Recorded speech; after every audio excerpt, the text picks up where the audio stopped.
Hello, I welcome you all to the full series analysis of High Guardian Spice. Initially, this was going to be just one very long video, maybe 3 to 4 hours long, about the whole series from episode 1 to 12. I found the burden of editing it all too much, so I decided to split it up into multiple videos. In this series, we'll dissect High Guardian Spice from episode 1 to episode 12, because I believe High Guardian Spice is a superb example of how not to write a show, and in general, how not to write any form of media. If you don't want to watch the full series, I can spare you some odd hours. Here's a short and sweet on why High Guardian Spice is inept at storytelling. High Guardian Spice is a cartoon, not anime, and we use anime by the standards of its aesthetic and how it was developed. We know anime means cartoon, but it is a cartoon filled with uninspired characters and tropes, a severe lack of meaningful conflict, filled to the brim with contrived writing, and generally a show that doesn't care about your time. Those are some big lofty claims I just threw out there for this show. Upon conclusion of this video and future videos of this series, we'll perform a retrospective on the episodes covered and summarize what High Guardian Spice does wrong. So sit down, buckle up, and let's enjoy the ride. Buckle up, buckaroo! Again, this will be fairly abridged, but I'll try to explain everything and keep every single major plot point into this video. That way you don't have to watch it yourself, because truly, don't watch it. I've watched this series 3 times over now. Trust me, it doesn't get better after the second viewing. Alright, our first really big issue is that Crunchyroll has decided to put a content warning on the show. Something that many other shows of very violent nature don't even have. Here are just a few of them that don't have content warnings. What we're expecting is strong language, violence, and sexual content from a show that looks like this. I just want you to remember, these are also things that Goblin Slayer had. First reaction is, this is meant for adults. I want you to keep this in mind because it's going to be very, very important later on. How Crunchyroll was pretty much saying this is meant for adults, it's not meant for children, yet the writing is something that comes out of a children's book. So we're introduced to our main protagonists, Sage and Rosemary, Rose for short. So the first shot is about them talking about the adventures that they're going to have when they participate in an academy. We'll scale mountains and fight mermaids and explore precipices and crevices and we'll be totally fearsome dudes. Following, so we see like Rosemary is a bit clumsy. She's your ditzy, get going, gutsy protagonist. You know, nothing new, and Sage is just a witch. Bruh. Like, seriously? The next thing that happens is we're introduced to their families. Sage's family in particular is very important. I want you to remember this too, especially Sage's mother. But we're also introduced to Rosemary's brother and her father, both who have the weirdest designs. I don't know why they're both so pink, but whatever. And also Sage's parents are very blue. There must have been a shortage of creativity in the office. There had to have been. High Guardian Academy doesn't just accept anyone you know. You girls will have to take advantage of every opportunity. Sage's parents tell her that High Guardian doesn't just accept anyone. So now the expectation is that High Guardian Academy is a very strict place, or is very hard to get into. So these girls had to have been already proven because they were accepted, right? They must have shown some sort of skill or talent or been worthy enough to be accepted into this. How? We don't know. The story never goes about it, and it never tells us either.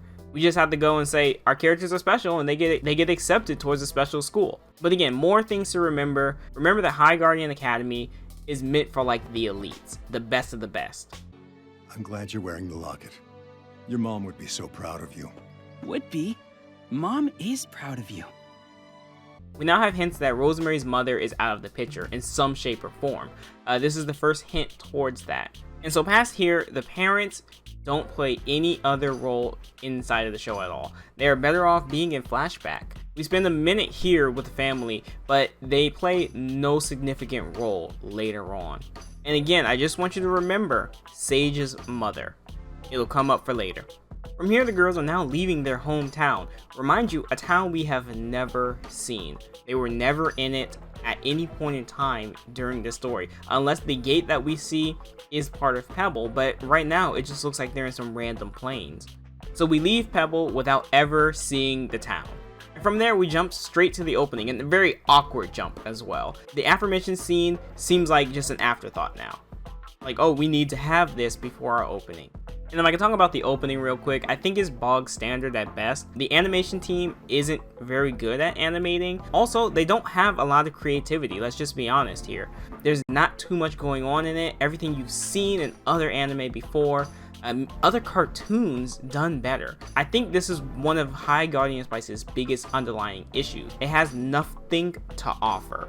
Even then, the family is in the opening. For what reason? They play no part in the whole show. And we have our basic action scenes, just stuff you've seen before, right? I want to compare this to the new JoJo Bizarre Adventure Part 6 opening that just came out. Speaking of which, look at this pan shot right here. Utterly terrible because none of these characters, outside of 2 of them, maybe 4, are actually important. Anyway, I want to talk about the JoJo's Bizarre Adventure opening and how that opening exuded style. And I'm not just talking about like from an animation standpoint. I'm talking about the things that were portrayed. How it avoids using cliche shots to tell its story in the opening, because the opening itself tells you a story. It tells you a recap of what the show is going to be about, themes, the antagonist, your protagonist. Those 90 seconds are pivotal. You know, a good jingle or whatever and a few gags is enough for like a cartoon.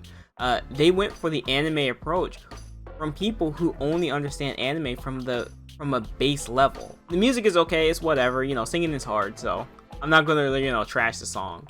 I know a lot of people don't like it. I don't think it's particularly my taste either, but it's whatever. It's very important for me also to just recognize who writes what episodes, because as much as people want to say separate the artist from the art, I think they're both intertwined and they both exist at the same time. Kate Leth being a very, very, very important one. Kill all men, hashtag. From that point on, a person like that loses all of my respect. If you truly want diversity, if you truly care about people, you wouldn't say such a thing. These are just my opinions, but Kate Leth is a very bigoted person to use their own words against them just to say even such a thing. And I wouldn't trust her in my writing staff at all. But you'll see the rotating list of writers for each episode, some writers being particularly better than others. And then we also have our directors, Ray Rodriguez, obviously being the creator of it all, is there.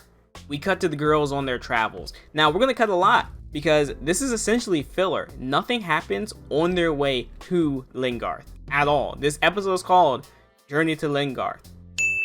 We waste minutes of the journey to Lingard with nothing substantial happening at all. You would think this episode would be about them journeying to Lingard, but it is a stress-free journey to the point where it's like, why even bother? And even so, we have steam-powered trains. For whatever reason, they need a manual shift up an incline. It doesn't make a lot of sense, especially in a world of magic. This show, again, fails at making a concrete story that makes sense because they have magic. When magic exists, especially in the fantasy world, you have to give reason why it can't do certain things. As far as this show goes, magic can just do about just anything. If that's the case, why are there just not portals all over the place? Others have pointed this out, but there is a huge inconsistency when it comes to the drawing style of characters, especially when it comes to proportions. You can see this big orc guy and this dwarf character here, but now look at them in this shot. The orc is almost twice his size now, and the car is significantly smaller. And now the whole thing is a totally different size. Look how big the cart is compared to the orc. It's insane. It needed quality checking for this just to get through is insane enough because we're barely 5 minutes into the show. And sometimes the things I'm going to say are borderline nitpicks, but when your show is so boring and is filled with contrived writing, meaningless dialogue, meaningless scenes, all you can do is nitpick. And that's one of the general reasons why this story should have gone through many rewrites to cut the filler, because a lot of this is filler. So now all a person can do, especially when you can criticize a show, is nitpick because there's so many things that seem to be a waste of time. This being one of them. There's this huge shot of the world, but what does this mean to us as the viewer? Nothing really, because it's never explored. High Guardian Spice fails at Chekhov's gun, which if you're not going to use it, don't show it. This episode shouldn't have been called Journey to Lingard. It should have been called Exploring Lingard, or if it was a journey, we needed the whole episode about getting to Lingard, and the final portion being at Lingard. Here we're introduced to Cousin Denise and her partner, I forgot her name already. I'm sure it'll come up. But Regardless, we didn't know they were going to meet these two. If the scene with the parents was so important, this should have been included, this information. Is sleep a food? Is sleep a food? I don't think I've legitimately laughed at this show once. There is a certain character I enjoy, particularly a lot. I was laughing at how crazy that character is. Not particularly because it was funny, but humor is a bit more subjective than art.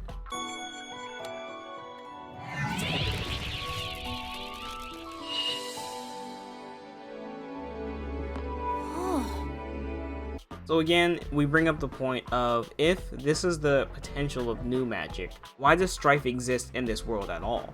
If new magic has the ability, is opening a portal to another place, why can't we have even stronger mages open portals that connect cities? And the only reason I can ask why is because you can only assume the show doesn't know why either. We can't assume that these two characters only know about this kind of magic. It just wouldn't make any sense. How many elves exist out there? We're going to see at least 1 or 2 more elves, maybe even 3 more elves in the show itself. Are elves wholly different compared to wood elves? Are there different types of elves in the show? These are all questions that you have. The show does nothing to address it. And that's something, as a writer, you should always look to. Is there a hole in my writing? Well, if this reason exists, why can't X exist also?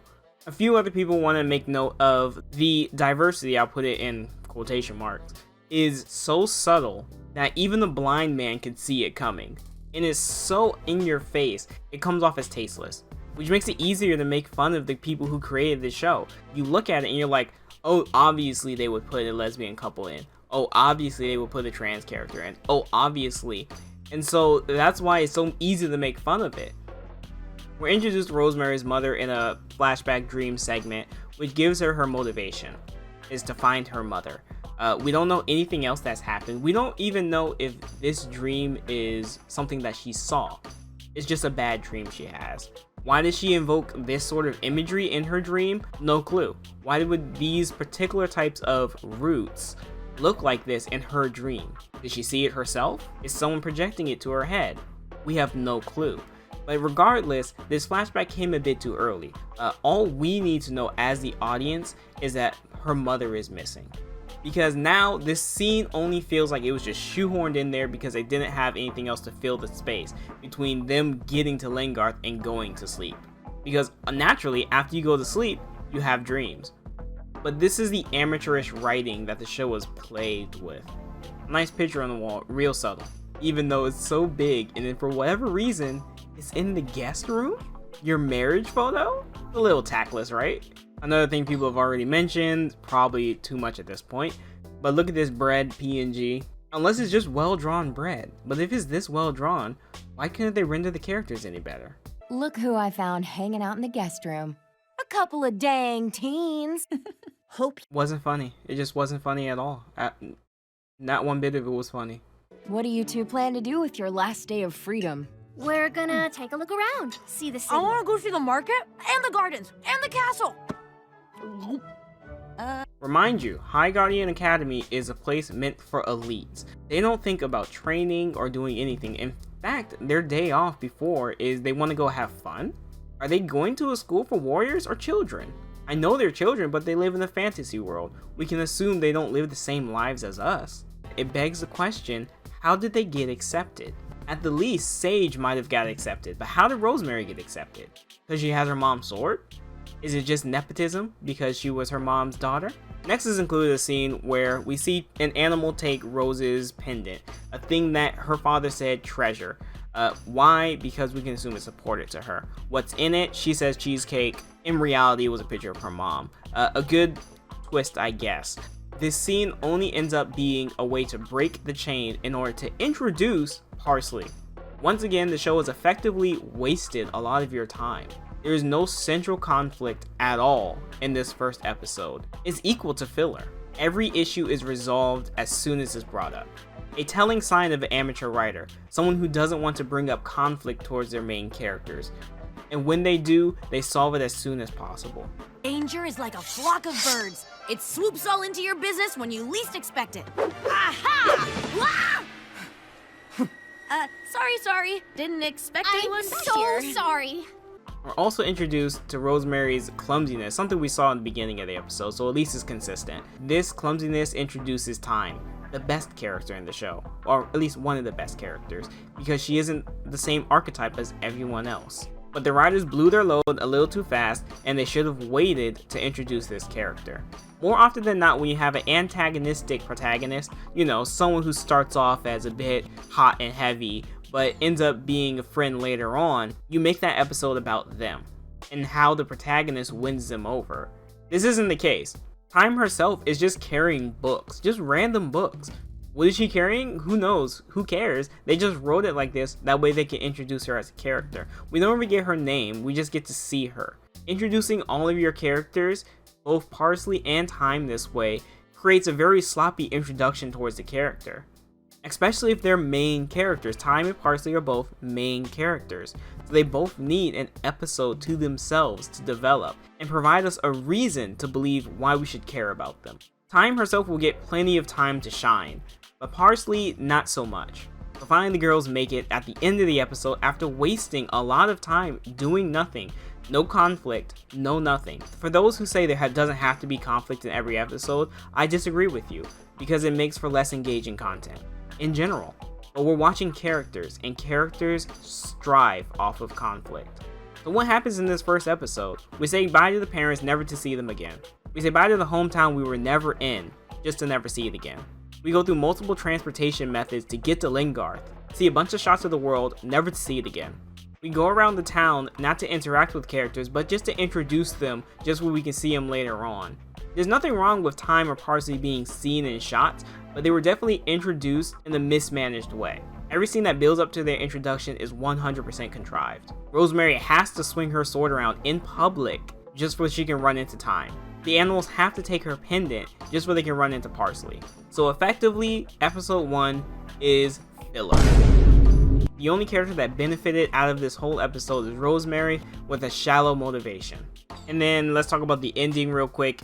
Again, the music is whatever, it's not my taste. These little jumping segments, immediately when I saw it, people already called it out, but immediately when I saw it, I thought of Azumanga Daioh. It's a very, very similar concept. I don't think they copied it. Well, maybe they copied it, but they didn't like trace it or whatever. It's uncannily like Azumanga Daioh. The creators who made this most likely are around my age, if not older, so they've probably seen Azumanga Daioh. It's a pretty old anime.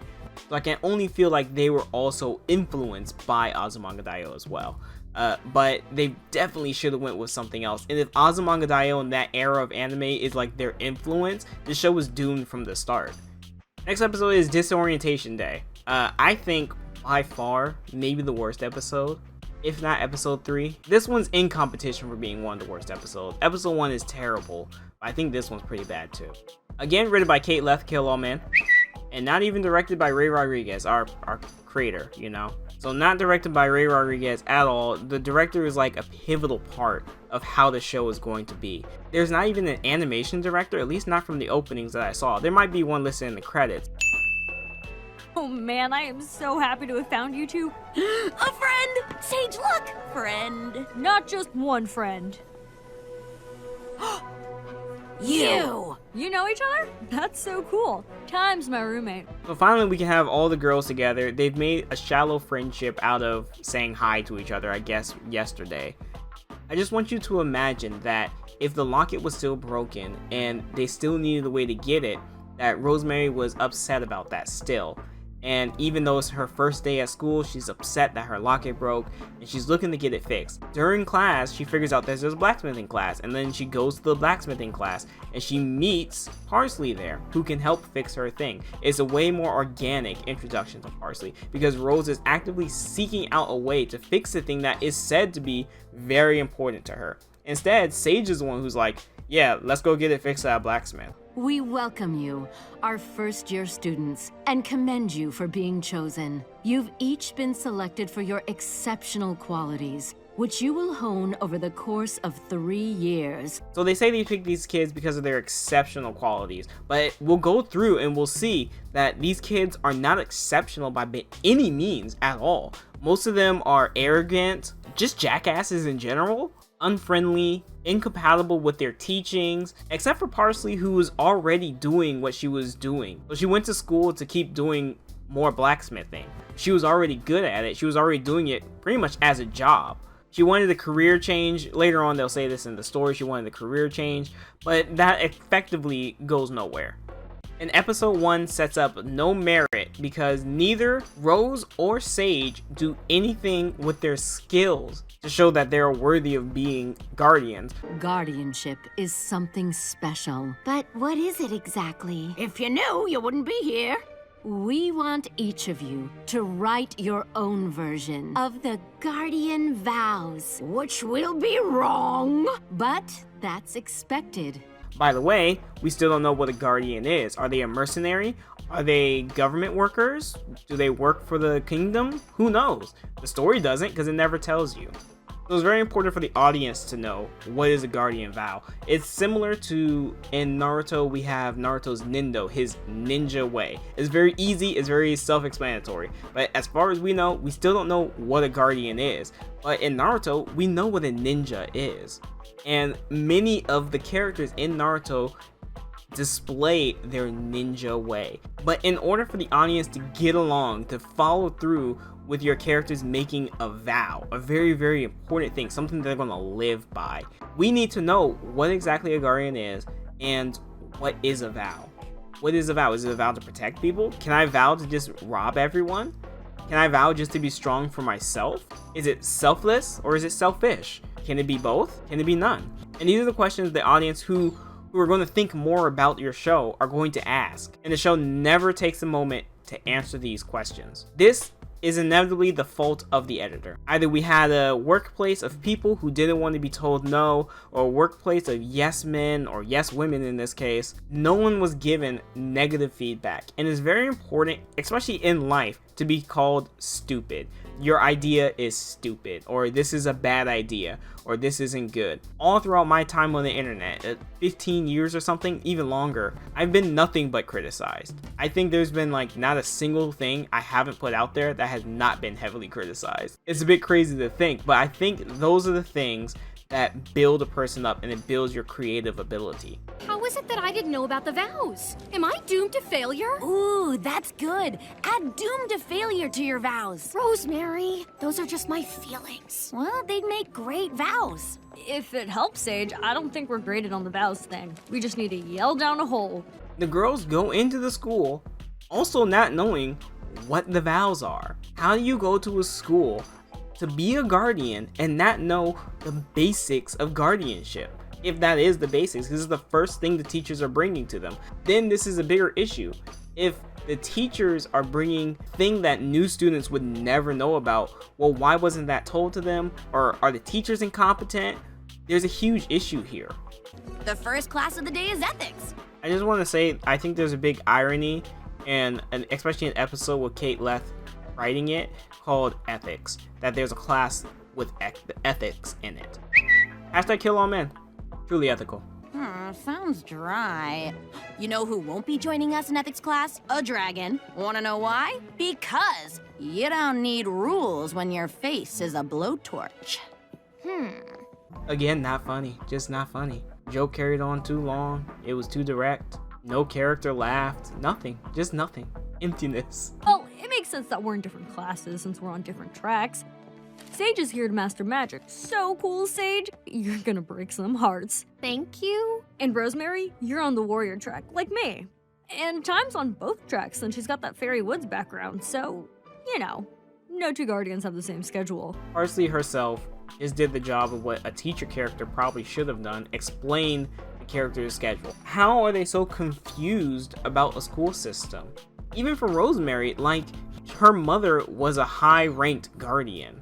How is there nothing but confusion for the characters? And I'll explain why there is nothing but confusion for the characters, because they needed the character to explain it to them, aka Parsley. And that's what Parsley ends up being a lot of the time. She just ends up being an exposition machine. Oh, gotta run, I'm late to smithing. And then she makes a quick exit. Oh, gotta run. Alright, I gave you my exposition. Time for me to leave the stage now. Badly written character. I mean, bad writing in general, but terribly written. For whatever reason, Sage has a huge issue about being away from Rosemary, which I can assume they aren't always locked at hip. So her just being extra worryful about not being together seems a bit weird. Because as far as we know from episode 1, she doesn't seem like the clingy type. Later on we'll see more of this, but from this point, like in episode 2, it just doesn't make a lot of sense. Attention, class. My name is Wyverna Dretch. My titles are Ethics Professor. Just want to make note of how you can screw up making a demon teacher. A demon, maybe she's not a succubus, but oh my god, how do you make a demon teacher not hot? it's like a sin itself. Oh my god. Guidance counselor, archivist, jaw harp technician, sergeant at arms, and ambassador to the sea. Or Dretch. Just call me Dretch. Again, not funny. Just not a funny scene. Frequently this happens, where a character will say a joke or they'll say something that's obviously supposed to get a reaction. For whatever reason, the writers make the characters not react, as if that's the funny part. I want you to just remember this, by the way, that this teacher can transform things, aka transformation magic. I just want you to remember that she can do this, and it is called transformation magic, or we don't have a better name for it other than transformation magic, at least right now. Remember this, okay? Legit, like the funniest moment. I didn't laugh, but I mean, it's legit the funniest moment. I think they should both have spikes. Both? Or neither? Rosemary, your affinity for balance, for fairness, for justice is clear. We must not let the mere presence of weapons determine our actions. So the teacher drops some pretty good bombs here, that we shouldn't let the presence of weapons judge our fairness to others. Something Rosemary will not use later on in the series. So at this point, why did the teacher say it to her if it was not going to be used? Because Rosemary's instinct is pull out the sword. You can start by sitting down. I can do that! Something this show does a lot is musical tones to most likely a joke or a statement, just like this Parsley segment here. There's a lot of times it does it, and it only comes off as pretty cheesy. It's a good attempt at using sound direction in order to make a point, but a lot of the time they fall flat, again, because the jokes aren't that funny. And if the target audience are people who can watch violent, sexual, and foul language shows, why make a joke like that? And so far, none of those things come into play, by the way. It's been 2 episodes in, and it has not set the tone at all. Don't worry, I'm here. At ease, Pores. Literally the best character because she can say whatever the hell she wants. Every other character cannot say whatever the hell they want. Because Amaryllis is portrayed as a bully character, she has more free range in her dialogue. Out of the way, Pores. This is good. It's really good. She's my favorite character solely because her dialogue is free. But of course, now I have to mention, how was Amaryllis accepted outside of maybe nepotism, right? None of these people have any merit of being a guardian. If being a guardian was to work together and help other people, well, why did bad and ill-mannered people get inside? How did that happen? If there's a class on ethics, surely your ethics would have been tested before getting into the school. Hello, everyone. Welcome to Sacred Alphabets. I'm Professor Caraway. Or just Caraway is fine too. Are any of you familiar with sacred languages? Anyone? Okay, I get it. Once again, we have another scene of a character just talking to themselves, and no one else is reacting. You're telling me none of these people are even enthusiastic about being a guardian at all? We're full of like a room of weird teenagers. This isn't the case. I teach for a living. One of the things is that children, even sometimes teenagers, are very enthusiastic about things they like. They'll go for that question, they'll ask that thing, or they'll show what they can do. Caraway just asking and no one saying anything is unbelievable. Why are all of the characters acting the same? We're pitched originally about this show being diverse, but the only thing that seems to be diverse is the skin tone of characters, and that's it. because everyone acts totally the same. Every character is a stale imitation of things we've already seen before, and characters in mass, in groups, are even worse. The only characters that ever stand out in the show are the bully characters and the protagonists. The protagonists because they're special, and the bully characters because they're bullies. And they have to be the antagonistic force towards our protagonist. Let's move over to Caraway real quick. Caraway is actually voiced by Ray Rodriguez, the creator of the show. I feel like this is a big no-no in general. Caraway is the ultimate self-projection. Strictly by value, I hate the character Caraway, because they're everything that the director is and wanted to put into the show, in like the best light possible. Look how many characters have their hands on their cheek right now. Multiple characters in one scene are copying the same pose. You show me a regular classroom and show me multiple people right next to each other doing the exact same thing. And these are the minute things that you're going to pick up on because High Guardian Spice is written badly. There's no new magic without old magic. All right, let's dive in. So we're introduced to old magic and new magic. They're going to talk more about it, but I just want you to remember that Caraway is for the idea that old magic and new magic exist together. One doesn't exist without the other. But this is just something to hold on for later. We have the scene with this cat. Again, it's very important for later, but when I mean later, I mean like near 5 to 6 episodes later. Shows with very little insight end up being not very intriguing. Right here we have a blacksmithing segment, and if the writers or anyone knew anything about blacksmithing and they could show some insight into blacksmithing, that would have been really, really cool. People like that kind of stuff, but here she just hammers a few times and boom, she has 2 daggers. Your textbooks reflect the protocols of new magic. You'll find that in your more sophisticated classes, there will be little use for the old. Oh, I'll miss you. When the teachers realize that crusty old magic kids don't belong here and they ship you back to Slab. I think this is a good moment for Sage being ostracized because she uses old magic. Unfortunately, most of the screen time is taken away from her and given to other characters like Parsley and Rosemary, when this should have been Sage's episode. This should have been her episode to grow and her episode to understand and learn, with her conflict with old magic versus new magic. It's like a very, very important thing for her character. We already have Rosemary's motive. Her goal, finding her mother, becoming a guardian, following in her mother's footsteps, presumably. You know, we don't know if she wants to be a guardian just to find her mom or because she wants to. It doesn't really matter.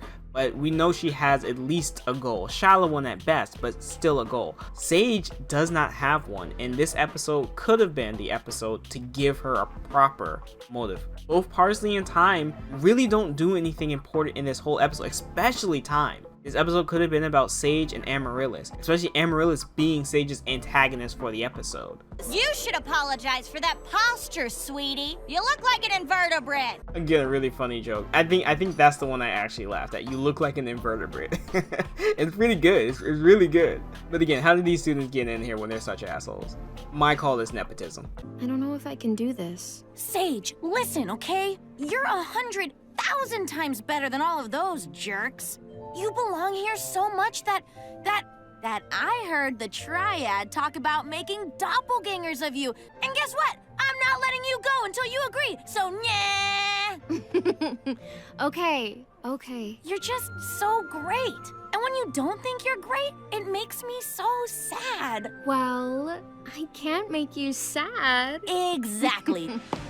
An insanely worthless segment where a character gives positive reinforcement to another character so hard that the other character is like, okay, I give. I guess me facing my shortcomings, whatever. You can just make funny sounds and then I'll agree, whatever.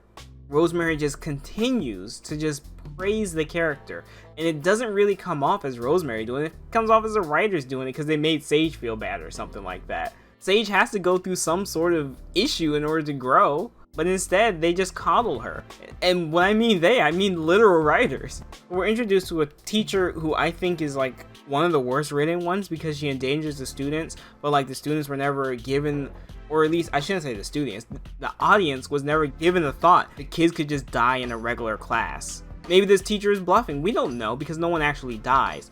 But regardless, she endangers the students. The only reason Sage gets a time to shine is because they had to place Amaryllis right next to her to spill the tea, that way she didn't get poisoned too. Why would it not be better writing just to have Sage get poisoned too and then help everyone else out? Why couldn't the other students just use new magic? I want to say it's a good moment for Sage, but like the circumstances around it make no sense. Are you telling me her with her old magic and potion mixing is that superior to new magic which can make pocket dimensions? Not one of these students, not any of the plus 12 students in that room couldn't do anything about this. Again, it's the writers just giving preferential treatment to the protagonist.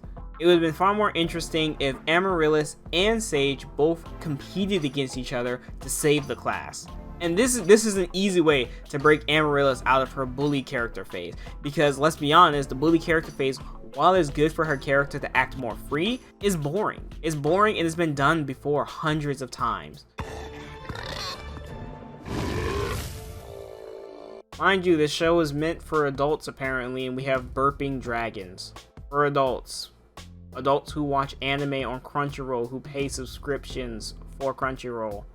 We go through the characters' vows. Of course, none of the characters get it right. The audience themselves don't know what a guardian is, so they of course wouldn't get it right. We have a very long speech from the triad about what a guardian is. Listen here, children, to the true code of the Guardians.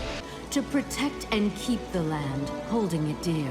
I vow to stay curious and engaged, to look at the world with a questioning eye. I promise balance. Keep history alive and never be constrained by its relics. To honor all that came before me and those who come after, I shall use my agility to protect what is precious, even if it brings about my own end.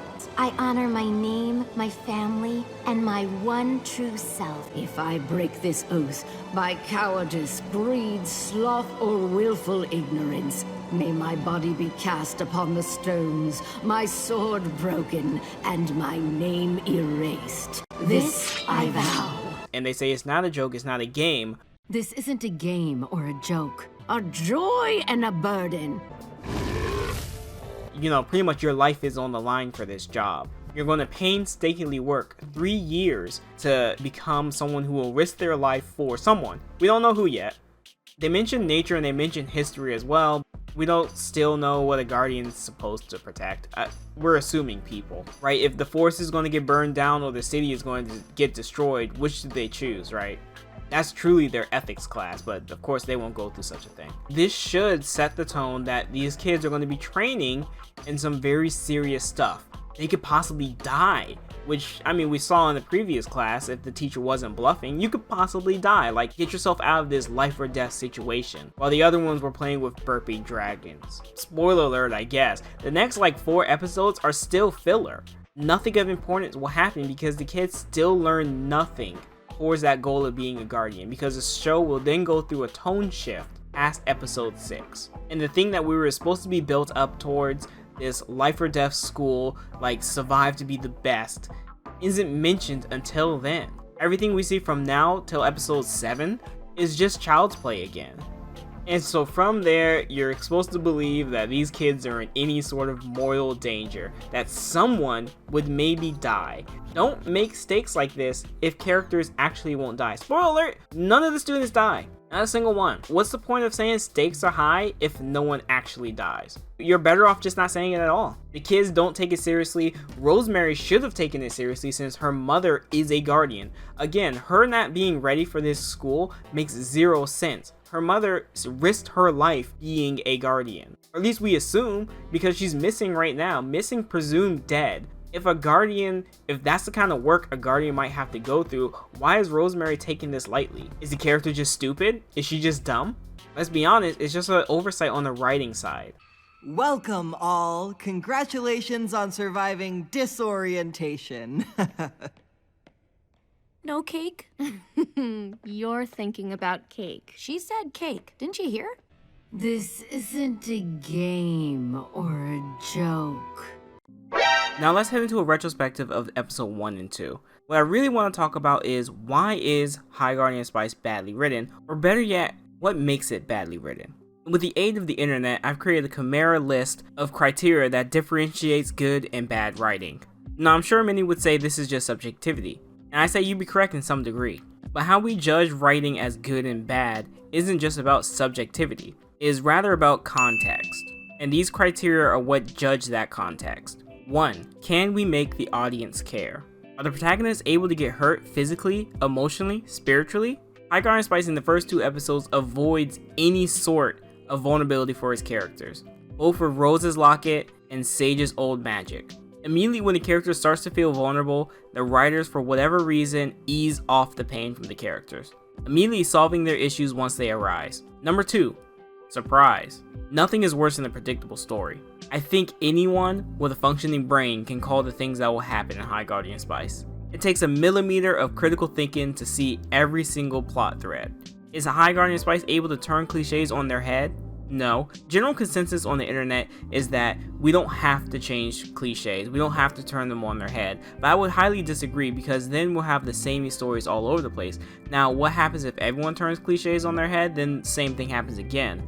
It's an endless cycle, but more often than not, if you reshape cliches or your story, is often better, as it avoids predictability. Bad plot conveniences. It's always very convenient something happens. It's convenient the locket got stolen, that way they can introduce Parsley. It's convenient that Rosemary is a grade A idiot and swings her sword in public, just so they can meet time. Number 3, show don't tell. I think this is like the obvious one. Just about any competent writer will tell you this is like a grade A rule. You should always follow this. High Guardian Spice would only follow this rule in its later episodes. But by that time, it's already too late, as the writers have shown they didn't grow until the end of the series, and most people would have dropped out by that time. Here's some common advice for show don't tell. Using character acting instead of character dialogue. If a character is sad or they're worried about something, you should show it through their actions, not through their dialogue. I know Sage and Rosemary are very close-knit friends, yet it would have been far more interesting if Sage clammed up about her problems and Rosemary had to find a way of getting her to open up, as magic is something Rosemary doesn't understand, so she can only give her empty platitudes. Exposition dumps should always be avoided. Parsley just exists to be an exposition dump, nothing else, nothing more. And yet when exposition is truly needed, it always comes from the wrong character. The dream sequence of Rose's mother was totally unnecessary, as the beginning part where the father says the remarks about her mother is fine enough, and when she gets her pendant back, she can open it and see her mother and touch it. And you can see that she feels for her mother and she wants to find her, or that she loves her mother very dearly. That's all you need. Because a vague story of her disappearing is far weaker than Rose's love for her own mother. Most people can empathize with the fact that they love their moms. Flashbacks of her and her mother bonding are far more important and far more powerful than of her mother just disappearing. So just a quick note, for any future writers too, the audience is aware when you're dumping exposition on them. Do not ever belittle their intelligence. And then just short remarks about what is bad dialogue, since High Guardian Spice is filled with it. Repetition, such as characters calling each other's names very often. Each person is different, but I'm sure you probably don't call the names of your friends every single time you need their attention. Because the subject matter is very obvious. If you're talking to your friend, they obviously know you're talking to them. Preachy dialogue. We'll see this in later episodes. High Guardian Spice can get pretty preachy about the topics they want to talk about, which don't fit in their fantasy world, but they're shoehorned in. Direct questions and answers. If a character asks a question directly to someone and they give them a direct answer, there should be more nuance when characters talk. But of course, there are settings like a school where characters can ask a direct question and get a direct answer. But not every character confronted with a question should know the answer. Such as Parsley, since she is also a first year in the school, she should not know the answer to other kids' schedules. Maybe to her own, and maybe she can help Rosemary, but maybe she can't help Sage, and she says, well, maybe you have to go find someone who can help you on this. Stilted words or phrasing. This is just any sort of awkward dialogue, which High Guardian Spice has a lot of it, just like the flamethrower line from Rosemary. Dialogue with no subtext. This means on-the-nose dialogue. Every character should speak differently and have their own sort of way of talking. Amaryllis is the best example on how she portrays herself.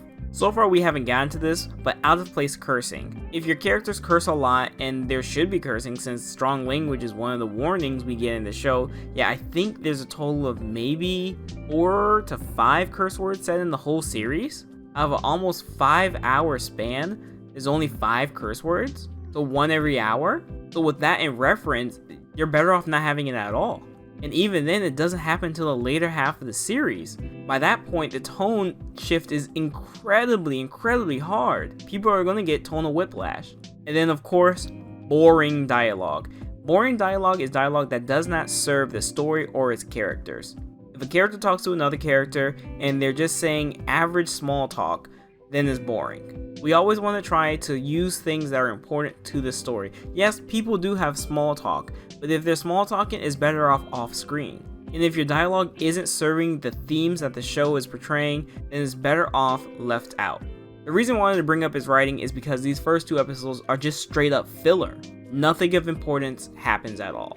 With that said, I'll see you for the next video.